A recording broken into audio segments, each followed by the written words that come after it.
All right, Matt Bouch, Hoka Alrighty. runner, precision hydration ambassador, live from Cape Town, and he's given us his time today, fresh off his second place at the 100 miler Ultra Trail Cape Town UTCT. How are we doing, Matt? Yeah, feeling good, feeling rested. Are you? Started cycling again this week, so we're about a week out from the race, but Yeah. yeah, stoked and feeling happy. Brilliant. Yeah, well done. Well done. I know we've chatted a bit off air. I'm going to just do a little bit of a short intro. Today's chat is not just going to be an interview of like how the race went, or almost like a podcast. I really want some of the listeners to learn some bits of your mistakes, your learnings, and some advice. So pretty much how we started, this is how Matt evolved from little to no understanding of fuel and hydration at the end of 2023 when we met in South Africa, when I did a sweat test on him and he came to a talk, and it's evolved through the year to a second place finish at UTCT 100 miler at the end of November, which was just a week and a bit ago. So we're going to go through today's fireside chat, learnings, mistakes, some advice for others starting out, which is crucial, his top 5 tips, and then next steps for Matt, really, if he's had even time to process that. So that's pretty much how we're going to flow. Before we start, he's not scripted for this. He's going to do some rapid fire 5 questions on the spot. He's only allowed to answer yes, no. Getting nervous there. First one's really easy. Are you ever going to do another 100 miler? Yes. It's either categorically no, or it's, oh yeah. He's had almost 2 weeks. Next question. Did you have to, at any stage, dive into the bush for a bit of an emergency situation? No. Mercifully, no. 22 hours. That's gold. I have in the past, but not on this particular race. Just In the past, yeah, 100%. Did you ever, at any point, believe during the whole 22 hours that you actually could win this race? Because we never really chatted about, I'm not your coach, but we chat about fuel and nutrition, hydration, specifically through the period of time and your support with precision hydration in South Africa. But Aaron, your coach, obviously discuss tactics and so forth. I'm really interested to know, kind of, because I talk a lot about process and outcome with athletes, and you knew you were in good shape, but it's one thing then taking that confidence in. So what was your mindset during the race around exactly that? Did you ever think you could win it? Because you were in second for a very long time. is this still yes, no, or do you want? Sorry, yeah, I spoke a lot there. It's still just a yes, no. That Yes. you could, while you were running, you thought you could actually win it. That's awesome. Did you have any bad patches? Yes. I hope we get a chance to elaborate on some of these. I feel very rude just saying Very yes like and then cornered, yeah. 100%. And did you cramp? no. Yes and no. I'll have to elaborate. Muscular cramps, no. Stomach, yes. Yeah, okay. So no, that we will chat about that, because 22 hours is a long time to talk about fuel, or like to take on fuel and stuff like that. Okay, so of course we can elaborate some of that. So tell me a bit about the race, and you can dive into like those points I mentioned. But obviously the belief, number one, bad patches, of course, in a 100 miler, there's no ways you didn't have a bad patch. But I want to try and bring that in with kind of how you made decisions, whether it's the middle of the night, whether it was a nutrition decision, how you felt when you saw people you knew, etc., like that. So yeah, just tell me a bit about your prep in the day leading up to it, like food and then how the race unfolded in a bit of a. I'll let you just speak about that. Yeah, thanks for those questions. Put me on the spot. It does give nice context to everything, though. So for everyone listening, I mean, last year I went into UTCT, the miler as well, fit and strong, and DNF'd after about 30 Ks. I took a fall and I wasn't able to breathe and I couldn't carry on. The medics pulled me off the course. So that kind of sat on my back the whole of this year training. I didn't debate whether I was going to do UTCT again. I entered as soon as entries opened. I knew I had to get it done. So I had the entry. I was committed to it, but it was a process of kind of getting my head in the game. I had a couple of other good races this year, 1 or 2 not good races, and I think I learned through all of those experiences how to kind of coax the best out of myself. Coaching-wise, over the last few years, I've become aware that it's relatively easy if you're consistent to get in good physical shape. It's a little bit more tricky to get your head in the game for a race. Shorter distances, 30k, 50k, you can really rock up in most mindsets and just hammer it out for 3, 5, 6 hours if you need to. But longer stuff, you have to be mentally there. And I think UTCT this year was a case of me actually just getting my head right. A bit of context as to what I mean by that is I said to myself before the race, I wanted to run a race that I was proud of. That was kind of my motto going into it. And what that means is that I wanted to make decisions within the race that I could look back on and think that that was a decision that was made rationally and a decision that was made of clear mind, not letting sort of fatigue take the reins, but at the same time not letting my ego get the best of me and go out at a breakneck pace and blow up. We can talk a bit more about all of those things, but that was really my mindset going into it. I wanted to be present through the race. I wanted to experience UTCT. It's a race on home turf, friends, family, a beautiful terrain. It's my backyard, and I really wanted to experience the race. I didn't want to put blinkers on and just suffer through it. So, I arrived at the start fit. I've had a good build, but I think the real thing that came together this year was just being in the right headspace. I was willing to race, but also not really willing to let my ego get the best and run somebody else's race.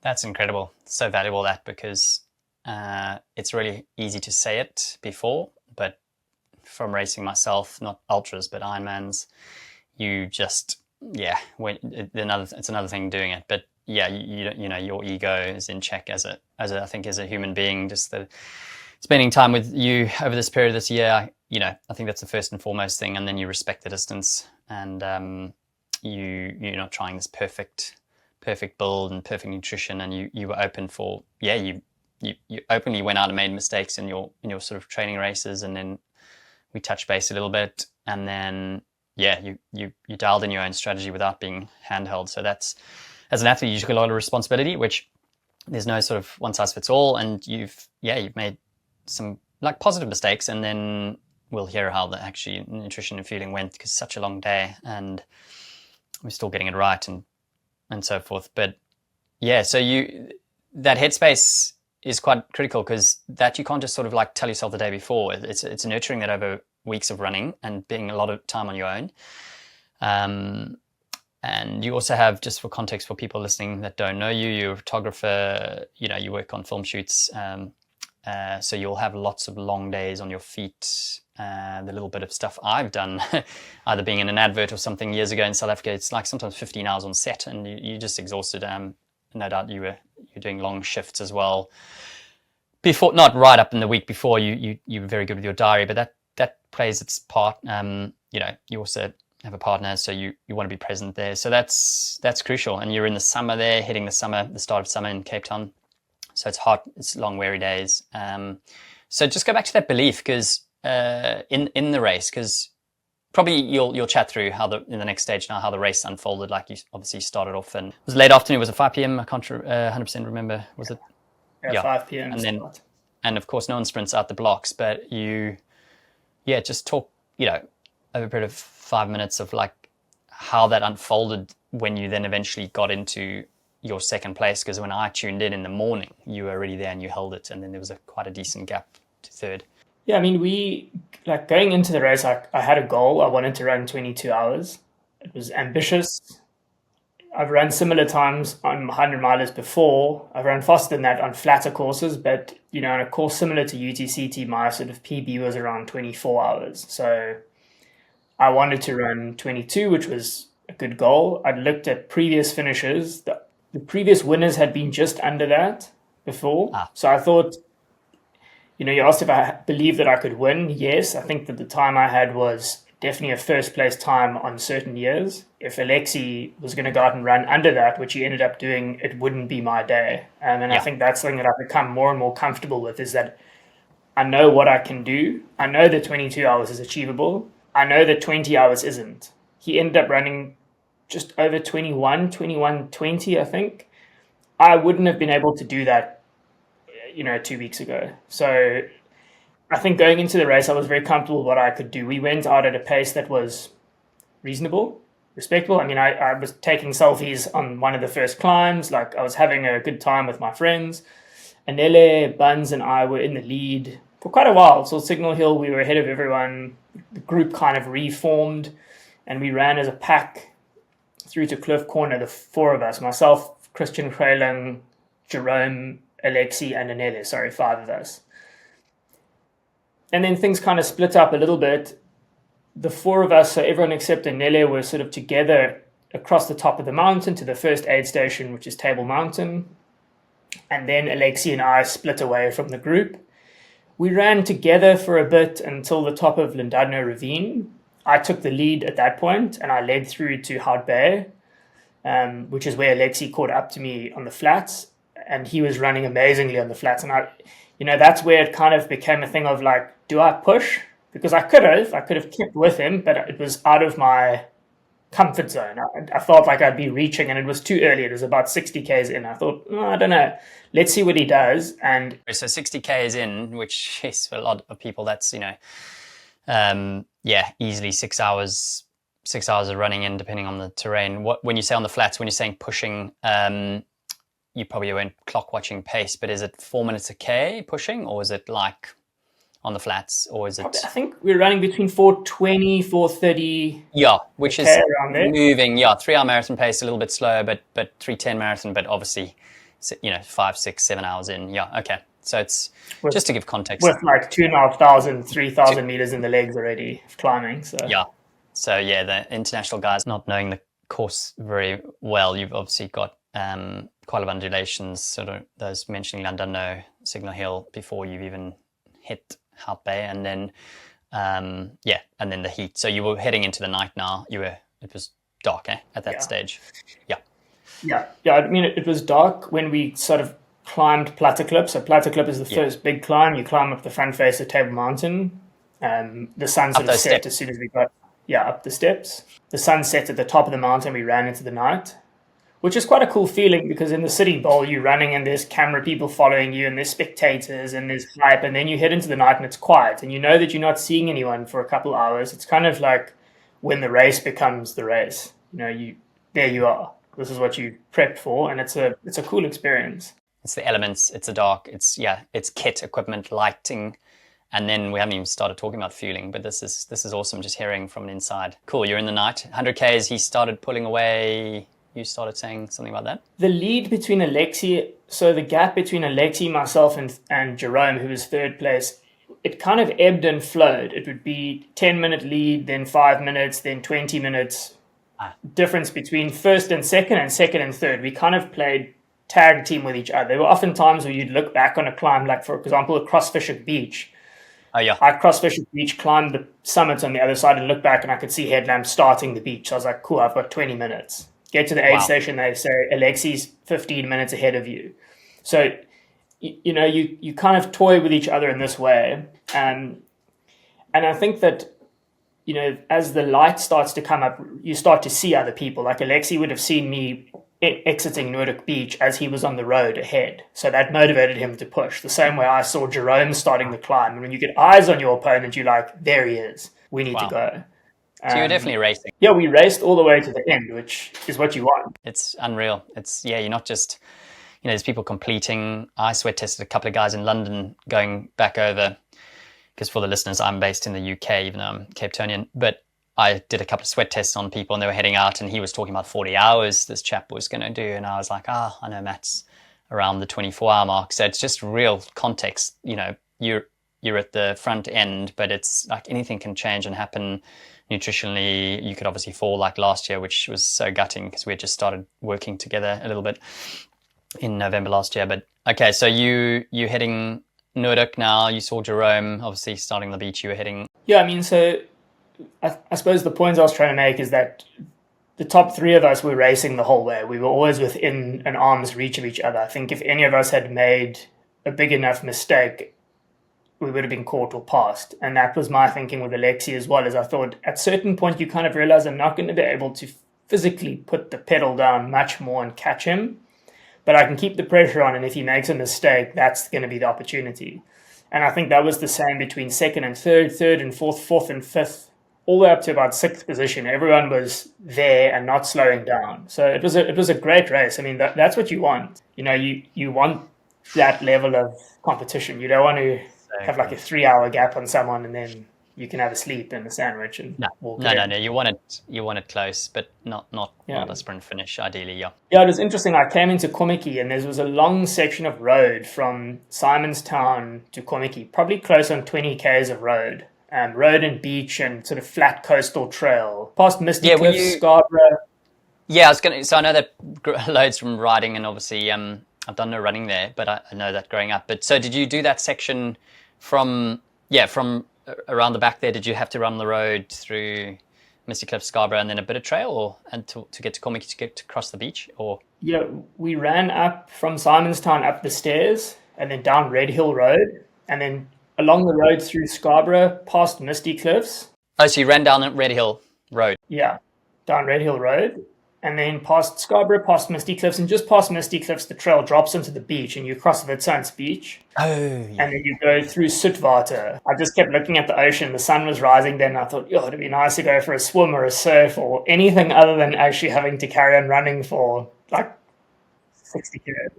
So you're 12 hours in. Yeah, I mean, of course you prep for this tiredness, the quads are sore, but moving is often just easier choice to sort of, you've got to section by section. So mentally you just break it up like that, because now you roughly 12 hours in, sun rising, and 12, 13 hours in, you've got 10 hours left roughly. Psychologically pretty strong. You'd obviously had strategically, got so many friends and family dotted out around the course. At that stage, you're going pretty strong? I've neglected to mention one massive part is that we had pacers. We were allowed pacers. So from Hout Bay, I picked up a pacer, Matt Clark, who ran with me all the way to Noordhoek. And yeah, we'll talk about nutrition, which didn't go to plan. Okay. And Matt Clark was instrumental in just like positive reinforcement. I was constantly worrying that I was running too slow, and he was, no, you're on your splits. And for a lot of the race, I was ahead of my split. So having that pacer there was a great reinforcement, like that road section. I've historically had ITB issues. My left ITB flares up, and coming down Red Hill Road, it was like, it came to say hello to me for the first time in a couple months. So it's camber. Those people don't know Red Hill. I've ridden it many times. I've never run it. There's camber, there's poor road surface. It's like cheese grater. And then of course you're nailing your quads eccentrically. So ITB will be just screaming at you, but you've done your strength work. You're trying to hang on to it. I remember early on you had a bit of an this year. Hey, it was your ITB that was giving you a little bit of grief. Yeah, that's been my Achilles heel, except my Achilles ITB, my ITB knee. My ET heel, yeah. So mechanically, that was sort of the first issue that I had. Okay. For anyone that plans to run UTCT, switch to road shoes at Simonstown and run with road shoes through the Komiki. You won't be sorry. You don't need trail shoes. Nice, squishy, comfy pair of road shoes will be very welcome there. I was going to ask you about shoes because it's what popped into my head with equipment. I know this chat's about mainly sort of your learnings around fuel and your nutrition, but I'm super interested in because it's a long time on one pair of shoes. If they get wet, of course, we didn't have any rain, but would you switch to road shoes? Comfort, obviously you can switch into carbon shoes quite easily if it was road. So there was an opportunity at checkpoints to have shoes, and you could have done that from Simonstown to Komiki. Yeah, so I did switch shoes. I ran the whole race in the Hoka Tecton X3s. I had 2 pairs though, so I ran until Hout Bay. There's a river crossing before Hout Bay. After that, I switched to a dry pair just to avoid blistering. And I kept that pair on until the end. If I did it again, I would switch again in Simonstown. I'd switch to road shoes. Okay. So you kept trail the whole time? The Tecton, yeah. I mean, those Tectons they're so good. Yeah, they've got a rocker in, don't they? They've got a winged carbon plate. And very comfy foam. You've got a pacer. Yeah, no, I saw pacers come in and out. I wasn't sure when they could roll in from. I had 2 pacers. So I had a second pacer that met me at Noordhoek, Admire. He's an ASICS athlete, and we raced together at UTD earlier in the year. And he actually ran the 55K on the Friday and still came through to pace me on Saturday morning. So 55 on the Friday, yeah, because it was different races. Oh, okay, and then he obviously could go to bed. He was done in a few hours, and then so he was Jeez. He ran in third place in the 55K all the way through to the blockhouse, and then he didn't manage to hang on to the end, but I think he finished fourth. So he finished super strong and still came through and paced me. So yeah, he's a champion as well. Oh, nice. Big shout out to those boys. That's cool. Nice, man. Okay, so take me from there onwards. Yes, I mean, Noordhoek, you run across Noordhoek Beach and you're staring up at Chapman's Peak, which is your last major climb. The blockhouse is a little sting in the tail, but Chapman's Peak is like a few hundred meters straight off the beach, and you're kind of looking at it for a 6K beach section. You know, it bookends the end of Noordhoek Beach. So that's really just like step by step slogging your way up there. The climbing actually wasn't too bad. The problem was descending, the technical sort of step descending that came after that, because my ITB at that point was really not happy. So I could run uphills, I could climb, but anything sort of flat or descending became problematic. So the other side of Chapman's Peak was not great. And we descended and rocked up at a junction, and I was fully committed to like power hiking the next bit of undulating trail around to the manganese mines area. And then waiting on the trail was a camera guy, a UTCT camera guy, and I'm like, oh, I can't walk on camera, and I have to run this thing, which is good motivation, but yeah, so we ran that section. Using poles? I used poles not too much in places, but actually to help with the descents. So I used them to brace the step descents. I must have looked like a bit of a Frankenstein, but it worked for me. I managed to keep moving well. Look, those Lecky FX thin carbon poles being used descending in Cape Town rocky terrain is not recommended, but I think you probably snap your poles very easily. Luckily I didn't. Yeah, and then we ran through, there's a couple more ups and downs, Flackenberg being a little bit of a stinger, but nothing critical. At this point in the day, it starts to get really, really hot. I got to Noordhoek at just after 7, and it's about 4 hours to the next aid station. So pretty much from 7 through to just before 12, you're running. Oh, and Cape Town heat, yeah, that morning is there's no wind, and the sun is strong. So luckily for us, because we were early, the shadow, along that sort of skyline past Blackburn and Noordhoek Peak, it's in shade. But the guys that came a few hours later would have just been baked the whole day. And I think that's where the wheels come off. Yeah, reflection of the beach, and your drinking rate has to go up and adjust. But by then, your cognitive function is declining because you're just tired, and we'll touch on that. So that's the big race really for you guys. It's an eating competition with a bit of running. We'll get to that. So that's what I'm excited to hear about. And it's nothing's perfect, so we want to hear everything. All right, so then you 4 hours to the next aid station, and now you're digging in. ITBs screaming. I wanted to make it to Alphen. Alphen and Constantia was kind of the last mental checkpoint for me. That's where I left the pacer, so no pacers after that. But luckily that section is sort of through Newlands Forest, Blockhouse, and then back to the finish. And I live in Newlands, so I run that all the time. So a double-edged sword. You know exactly what's coming. You know exactly where it's going to hurt, but it's also home territory, so I could switch off. And it really was the case. I kind of just zoned out. I put an audiobook on and just made hay.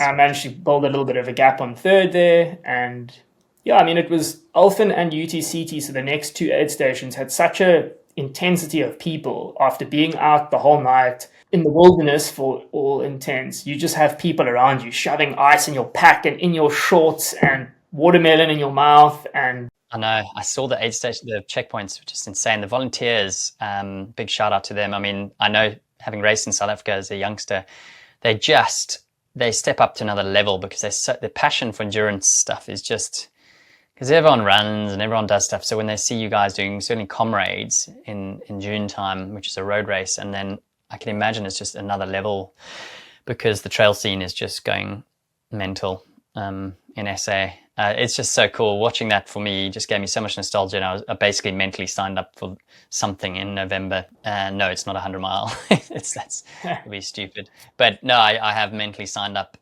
for something because it's just, I grew up, I'm a few years older than you, quite a few, but I just saw those images of you running and all the guys, and I was just like, come on, like these trails have all been linked now. Like, of course I've got to go run there. And whether it's a 50, an 80, 100K, we can talk offline about which one I should do.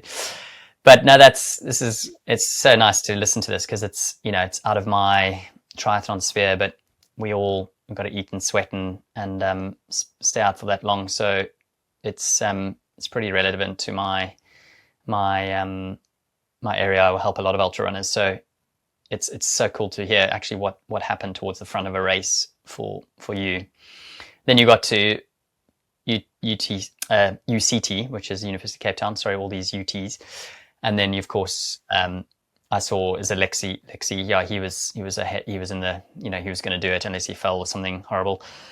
And then you've got this famous blockhouse. I went to Sachs down the bottom of the hill there. They made us run up there quite a bit in my high school. I think I've got some PTSD from that. But and then you've got to basically hike that, and then you rejoin the fire road, and then you drop down to the finish, which the finish looked awesome. And you knew you had it in the bag probably from that checkpoint. Hey, from UCT or much to my cruise, I don't know whether it's the jury's out on how I feel about it, but I was getting conflicting opinions on how close the person behind me was. Someone would tell me he's right there, you can't sit down. Karen going, someone, no, you can relax, it's fine. So I was like rushing and whatever. By the time I got to the top of the blockhouse, I could see all the way back to UCT, and I could see he hadn't left yet. So then I kind of knew, look, I'm going to finish. That was the first time I was actually like, I'm definitely finishing. There's nothing's going to really stop now. And I felt like I could do it. Then it was just really a matter of chasing the clock. And that's awesome. Like summary of the whole race. I think people, certainly runners that will really want to hear if you haven't chatted to them already at club and stuff. Sounds like you've been working pretty hard since your feet have touched the ground. I've written a report on it. I just haven't shared it yet because I haven't had time to. Everything's written down. I just need to get it out there. Oh, cool. Well, this will come out the week of. So next week, so the week of the 9th of December, so that'll be cool for people to hear. So I suppose that leads us to learnings and mistakes, and now that can be learnings about the race, of course. There's equipment choice, there's pacing, that's cool, you can touch on that. But you had a bit of a strategy, very good with preparing, like an actual plan, and of course no plan goes to plan, and that's why you have multiple scenarios. Let's touch on a rough plan that you had in terms of X amount. We've chatted about carbs per hour. We've chatted about real food.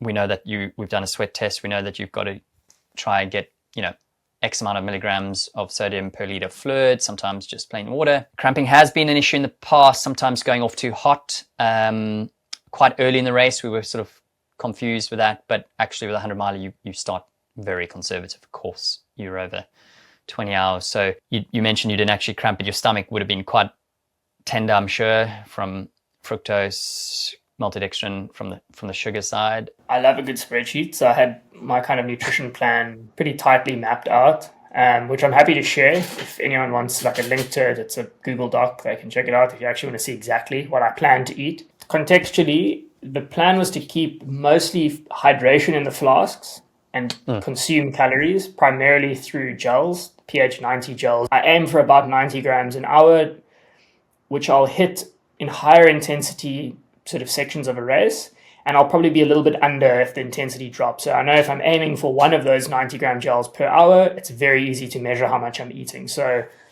that was broadly the plan. The electrolyte balance, getting the sodium in, I plan to do through the pH 1000 drink mix, which has a carb content to it as well, and then supplementing with the salt tabs, because I know that I'll get taste fatigue if I'm drinking sort of lightly flavored drink for a long time. And I really like the salt tabs. They're easy to dial up and down. If you know yourself and you're sweating more or it gets hot in the day, you can just eat them, and it's easy for my crew to just slot another full sheet into my pack if mine's empty. I lose 820 odd milligrams of sodium per liter. I sweat fairly heavily as well. So, if I'm completely on the numbers, I need to get almost 700 mils of fluid per hour. That would be ideal. It's quite a lot. It's difficult to consume that much. UTCT, I got nauseous very early on. So sort of from about 30 Ks, I was quite nauseous. And I've gone back and forth as to why that is. I think that I ate according to plan in the beginning of the race. It was super hot and humid, so we were sweating a lot. And I think that the intensity might have been too low, and I might have overdone it actually with carbs.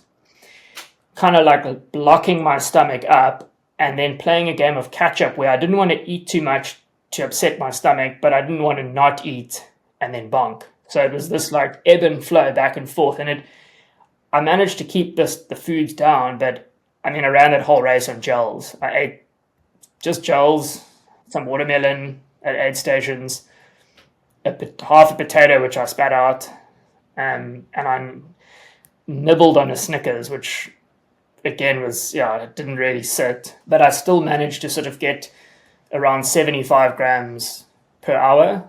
I'd say 95% from the pH gels. So, yeah, I mean, to be completely transparent as well, at a certain point in the race, I wasn't enjoying the drink mix anymore, so I just opted for pure water. So I think at least from about Cork Bay, which I think is about 80 k's in, it was just water and the capsules, the salt pills, and gels. And that game plan was literally look at my watch, what's the time? Every hour just eat. Make sure I'm getting at least, as close to a full gel being the 90 gram as I can. And yeah, we did that for 17 hours. I feel quite nauseous. Did you get hungry? Because I know what I'm like when I talk to different athletes.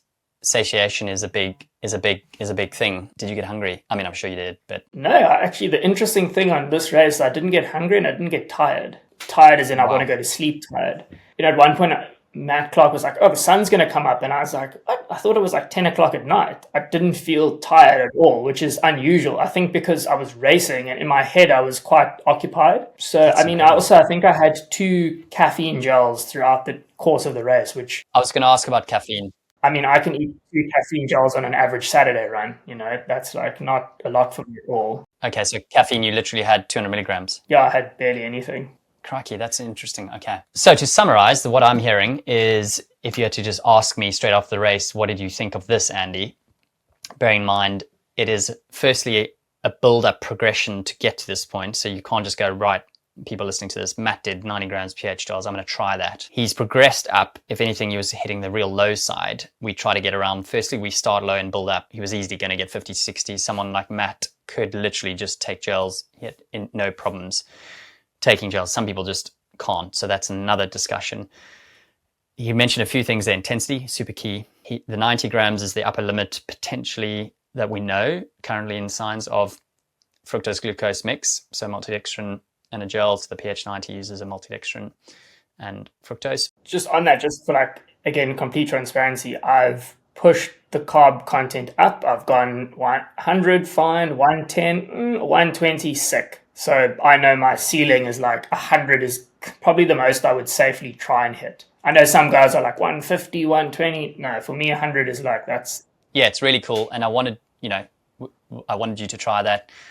You're also taking lead by yourself because we don't really know. What we do know is that up to 90 grams, but we don't know because science hasn't caught up yet, because we know that, for example, cyclist tour riders are pushing 120, 140 quite comfortably. I know PH looks after Team Lotto, but they seated in a bike race, 5 to 7 hour stage races, and professional athletes cycling 30 hours a week is a completely different engine from substrate use. So we can't compare. This is the most important thing that people need to listen from this.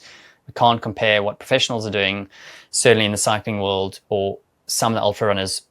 It's a very small minority that can manage, that are pushing 120. The people that are doing very well, it literally is, for example, the triathlon world, there's 2 world champions that are doing, the Norwegians are doing incredibly well, and they absolutely make it transparent that they're using upwards of 150, although they both didn't have very good Hawaii races this year, but that potentially is something else. But they've tested, and there's no one that tests more than these guys. They even look at their feces and see how much they're absorbing, and on another level. That's cutting edge stuff, and they'll release a lot of that post Paris Olympics and stuff now. So that upper limit, so of course the intensity is pretty low. The intensity goes uphill because of course more muscle force.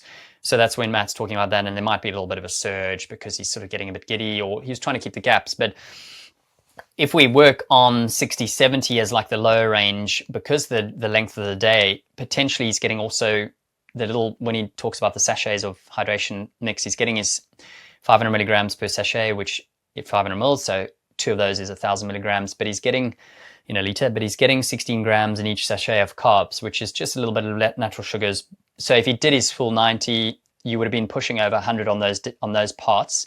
Now, you actually mentioned a key thing there looking back now. I think we could probably dial that back. Now, whether you would have maintained all the way through there, but I'm quite surprised at 3 hours in that you started feeling nauseous for someone that was super conditioned, understood pacing. You've been here before, you've run long distances, and it was cool. I mean, as in there was a bit of humidity probably because you went up the Table Mountain section early on, and I believe there's a bit of cloud cover, which is humidity really in Cape Town, the coastal. So sweat rate might have been pretty high. What tends to happen when the gut gets a bit dehydrated and you keep putting sugars in, it's a bit like, okay, what's going on here? My gut's dehydrated. I'm prioritizing cooling blood to the surface of the skin, away from the stomach, to increase sweat rate, and cooling down. We're amazing at cooling and sweating compared to animals. So that potentially could have been that. But the fact that then you kept obviously adding a bit of, your concentrated sodium drink, it's not super high, but it's hypotonic, so it's less than your bloodstream. We potentially could have played around with, if say someone was on your shoulder chatting to you, like, okay, let's drop back just to some water for an hour. Would have that changed? Maybe let's drop that back down to, you probably average 75 grams, but maybe that part you were pushing 100, because ultimately you want to like front load your day as well, because 12 hours in, that carbohydrate need is almost completely different as well, because you've burnt up your glycogen stores. Certainly your liver, now you're into muscle stores of glycogen, so you're running on fumes. You're heavily using fat as fuel, and that's one of the main things that ultra runners need, is a very good fat oxidation because of the length of the time of being out. So that's quite interesting. You obviously managed it fairly well. You just sort of stuck with it and sucked it up. But one thing we could tweak is maybe actually pulling back and you a little bit there, and not worrying about losing, because to do 20 hours on just those pH 90 gels is, your stomach must have been quite something for maybe a few days. I don't know, I certainly would be, but you train extensively on this product, and it's not so much about like using that product as the bomb. It's understanding what's your little recipe, and understanding the more superior brands have maltodextrin and fructose for a reason. Some of them you just dislike. We've mentioned using some solids as well as that, and it sounds like your nutrition strategy, you did a nice block of training. You're like, no, I'm actually going to go. What you've done there, you've decoupled. So you've gone flasks in your thingy, 500 mils at a time. You've made that your hydration. The extra little sugars in there allows for rapid, fast absorption of your sodium. That's why they do that. It's a bit like a rehydrate sachet, so that's kind of the concept, sugar and sodium, but you can't run a race on that. You'll just be running on fumes. And then he decoupled, so he could completely control up and down his sort of lever of fuel. That's tightly regulated. Fluid goes up through that mid-morning. The next morning, he'll be drinking more, but obviously it dropped through the middle of the night. He was just topping up. An interesting point there's caffeine, which is really nice to know. You actually was on the super low side. That kind of works for you. It's a gene that we have, genetic composition of how sensitive we are to caffeine. You either know, or you know how sensitive someone is to caffeine, and actually you ebb and flow. You basically just stay a bit drowsy, but you for that period of time you basically had nothing, which is very interesting because it's based on body weight, and there's all sorts of calculations out there, but you ultimately made that call to only use a little bit, and if you felt like you needed it, but it sounds like you absolutely didn't. Yeah, the caffeine thing is interesting because I drink coffee. Caffeine is sort of part of my daily ritual, I guess. And in races, I've used it more or less. I don't know if when we first met, we were talking about the Grand Traverse that we did, where we put down a despicable amount of caffeinated gels. Yeah, that was like 60 hours of just caffeine. Yeah. Don't recommend that, guys. But the thing with the caffeine on this instance, and I had caffeinated gels with me because for me, they're a bit of a secret weapon. If I know that there's a big climb coming or I feel that sort of fatigue coming, you'll have one or two of those gels, and really in 20 minutes, you notice the kick. The taste profile of the caffeine gel and the potential risk on my stomach, I was just maybe like, no, I don't think so. And I ended up not using it. The first one I had, it was a mistake. I took something out and it was the wrong gel, and I ripped it 8, and I was like, oh, okay, caffeine, I guess we're doing this. Yeah, and then the other thing that you mentioned is front loading. That was the plan. So I kind of I planned nutrition sort of with attrition in mind, knowing that I'll start good, and for 5-6 hours I'm going to be all there, and then I'm going to become cognitively impaired, and I'll probably eat less. but I think that I might have front loaded a bit too much. Interesting looking at my heart rate. The heart rate was sort of like on the high side. The effort felt manageable. And like I said, I mean, we were chatting, taking selfie videos. So it was, I think the accumulation of like heat and excitement pushes that heart rate up. I think I front loaded too much and just maybe didn't recover as well as I should have. You can test so much on a 50, 60K run, and you're not going to run pretty much any further than that, time on your feet for obvious reasons. And it's hard to get out there unless you do a few multiple 100-milers. And unfortunately, doing more than one in a year is just brutal on the body, the time, the build, and also, your biomechanics. It's not great. You might have made some critical mistake, but sounds like that was more like a judgment call. It didn't impair your race too much, but maybe it could have been a bit more comfortable. Were there any other major sort of mistakes that you think of? Yeah, I suppose mistakes is always like, you really did something that backfired. I don't think I had anything that backfired. I think that chatting to my crew as well, I think I would have taken a few more minutes at certain aid stations and tried to actually eat something more solid. I think that I potentially would have had more gas in the tank towards the end if I'd done that. So I do think nutrition was a bit of a learning. It's always a learning curve though. Like it always is. It's the one piece of the puzzle that, like you said, it's hard to simulate how you feel after 12 hours because your longest sort of training runs are 6, maybe 8. Sometimes we do bigger fast packing days. It might be 8 hours, but more than that, you're just doing yourself more damage than good. So you really don't know. You kind of think and then you extrapolate out and then you go to a race and you test it and it works or it doesn't. One thing I have made many mistakes on in the past is pre-race nutrition. Yeah. Overcomplicating it, over sort of indexing on the carbo loading. Really all I did here was just simplified the food to more simple carb sources, a little bit more carbs, less fat, less protein, but ate all the normal stuff that I normally do, which I was quite happy with. I didn't really overthink that. Yeah, we chatted in a few days, just maybe limit some fiber just to keep your stomach happy. That's fairly standard sports nutrition. But you kind of know from training, a lot of people are just bulletproof, but people overcomplicated in the days leading up to it, the classic pasta parties. And then there are some calculations, 8 to 12 grams per kilogram of body weight for the 3 days. But actually, most people aren't used to it. So they go all in and they arrive on the day and they really underperform because they just feel horrendous. And then you start shoving in a lot of carbs in that you haven't potentially trained with, which we know you have. You're at the elite amateur side of things, racing here. So it's not like this is your first rodeo and you haven't tried it in training. You might go into your top 5 tips for ultra runners listening in a second. But you don't want to just practice any of this just because Matt was pushing 80 to 90 grams. Context is key. So speak to people in this field. Consult. We've got Carbon Endurance up in Johannesburg that support you with this product. They're just the importers and they do Pillar Performance as well. John's always happy to have a chat online, a free call, and talk to you guys about nutrition, fueling nutrition. And that's how this sort of evolves. It's about getting the right sort of knowledge and then going out and testing it, not just going, right, I'm doing this 2 weeks before the race. For example, Comrades is a big classic in South Africa where there's no hydration strategy for majority of runners. And then they think about it like close to the time and they overdo the sugars. So maybe your top 5 and then sort of next steps for you if you've even had time to process. But it sounds like if you're anything like most athletes, you've got it planned out. Yeah, I mean, geez, there's so many things that I've learned. I think the first thing is ask a lot of questions and be willing to try things.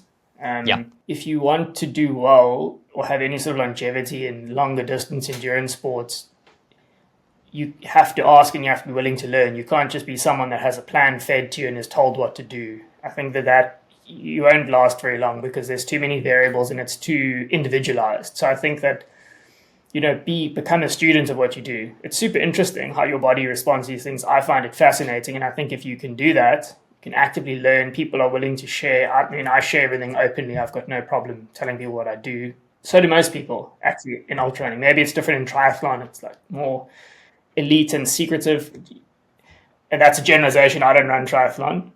Do triathlons. Maybe tennis players are secretive. I don't know. But like, runners are pretty, they share. Everything's open. Yeah. Transparent. There's no ego. Yeah. So, I mean, I think that would be the first thing is be willing to learn. The other thing which I'm thinking from experience is start small. there's been this funny thing that's happened over the last few years where people will almost apologetically tell you that they're only running the 55. Oh, I'm only 55 doing Ks is that. a lot of Ks.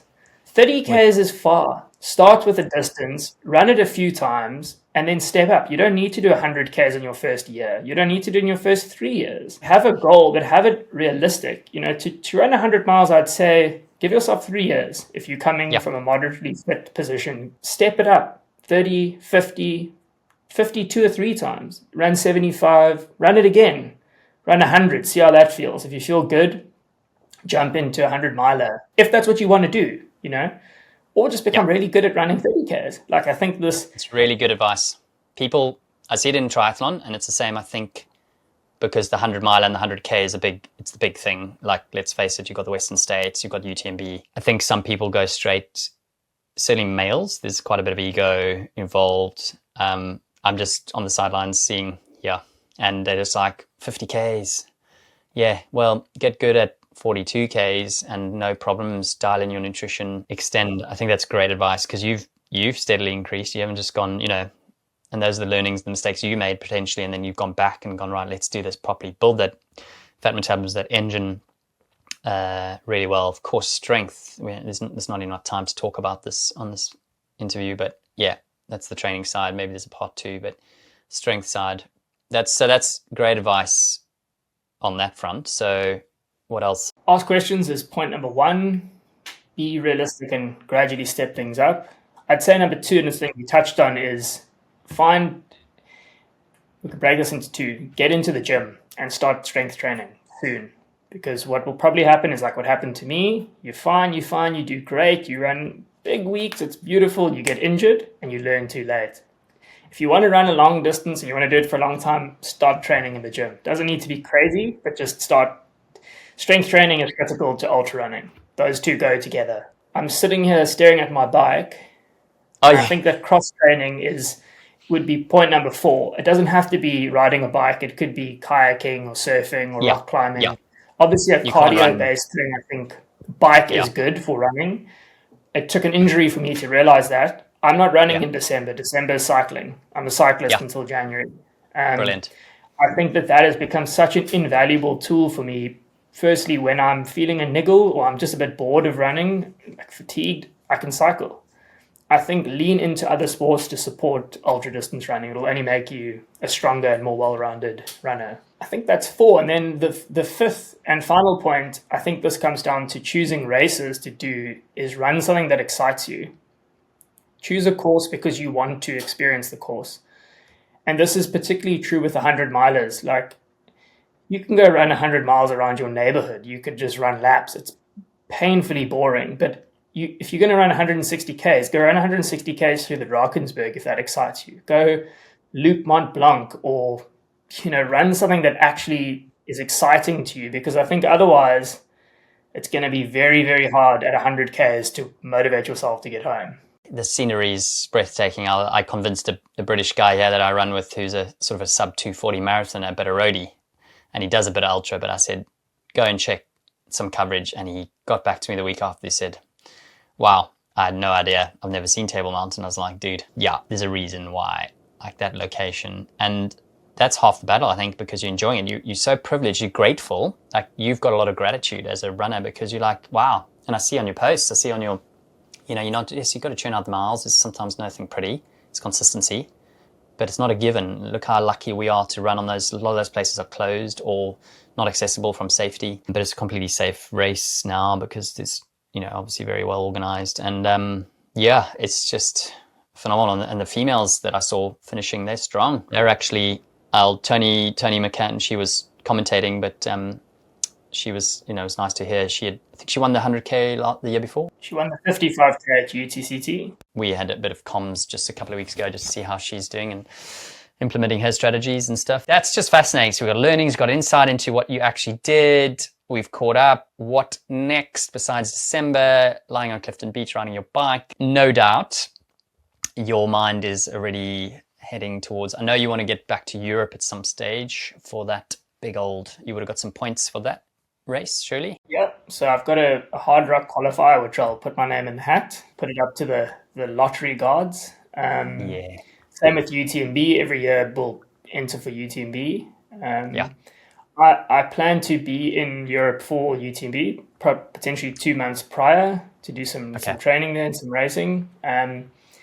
TDS or UTMB are potentially the big ones for next year. It looks like Pass to Pass 100K will be my first race of the year around March, 22nd of March. TDS or UTMB, and then possibly Skyrun at the end of the year. Those are loosely the sort of the plans. Things may or may not change, but that's kind of what I'm thinking. Look, I would run UTCT every year if I could. The challenge we have is that there's a lot of races at the end of the year. You have to be quite specific, and for me, it's the same reason that I won't run UTD again next year. I love that race, but I have to be selective. George Mutt is another race that's on the cards. May this next year is a little bit of a tricky time for me, just personally outside of running. So I'm not sure if I can commit to that, but if it lines up, I'd definitely be back at Mutt. As a South African, it's our only UTMB race on the continent, so it's a good way to qualify. I mean, I never mention this to anyone really because I don't consider myself a roadie, but I think February is going to be filled with some shorter, faster road runs to get my speed back up, so some 10s, 15s, a half or two. I think that's wise. Less stress on the body, and it'll only lift your ceiling because your ceiling would have dropped naturally because of your low end will be amazing now, like super compensation from that event, muscle damage, and then get some nice treatment, chiropractic, physio work, do all the small things really well, eat like a champion. I would get some bloods done, probably not just yet. A couple of weeks. Yeah, I never mentioned that to you. You're obviously, because now your body will be super low, like white blood cells, just from fighting, but like it's gone through trauma. But I would check iron levels, your classic hemoglobin, ferritin stores, vitamin B12, massive with anyone listening to this. If they're vegetarian or vegan, B12, massive problem. Then you've got calcium, magnesium, super low with ultra runners. Magnesium, big low point, and if you're not absorbing those, your iron levels potentially will be quite low as well. So calcium, so bone health is calcium, magnesium, your sort of zinc as well, and B12. I would get that done. I would do that every 6 months as well, because and if you really want to get a DEXA scan to look at your bone density, a little bit more of a cost, but ultimately, we can chat offline about that. That's for someone like you, I would do that for your longevity in the sport. To recommend a good sports-focused GP to get the bloods done in Cape Town. Because when I've had them done in the past, I feel like they skewed more towards health and they give you like general health and they give you markers. They say your magnesium's fine, and I'm like, for a more normal person, it's a problem we have in the UK, and we then try and go towards the high end, the optimal range, because government guidelines, and your good old sports science in Newlands, or we'll get some help there through from sport. You want a sports medicine doctor basically, and they'll request some bloods, and you might have to just cough up. So that's something we can chat about, and if people are struggling with their health, and then certainly females have different hormone profile as well. You just got to understand that side. For longevity health, there's a lot of female runners doing ultras and they do extremely well. They actually do better than some of the males. They can just tolerate this. Their recovery is really good, and their pain threshold. So I would definitely look at those blood markers as well, being female, and look at some of your other hormone profiles, because that can get down-regulated. And for men, it's harder because we don't obviously have menstrual cycles, and we might be running really low on energy availability, RED-S, and comes a bit later. It shows a bit later, and then it's stress fractures and stress responses. So I'm not trying to scare anyone, but I just sort of have quite a bit of exposure in that area. So we're going off topic, but it's always nice to friendly reminder if people have managed to last this long in the interview. If they're watching or listening to this, they committed, and they want to hear all the way to the end. So people can reach out to you at Matt Bouch on Instagram. You're super open. You're also open with all your Strava. You've got great pictures, and you always share your race blogs and stuff. People can get hold of me through this. Will be on the YouTube channel. It's easy to find me and look at some of the other videos, because there's all about nutrition. I've done stuff on gym training, a different way of looking at it, not just here's 5 exercises, just understanding the primal patterns, what we need for running. Thanks for your time. Most importantly, you need to crack on. I love talking about this stuff, and I learn a lot from you, so thanks. It's been fantastic. I just hope that we can just keep want to make you better and just get the most out of you, because I knew it from the beginning. You're a great chap to work with, and I told Precision you need to be an ambassador purely because you just know. And it's my 7th year of being a tester with them, and I hopefully we'll be over soon to do some more testing, certainly in Durban. And obviously John does testing in Johannesburg, and they can do Cape Town as well. So I'll let you know when this is live. Thanks so much, man. Thanks for everyone listening.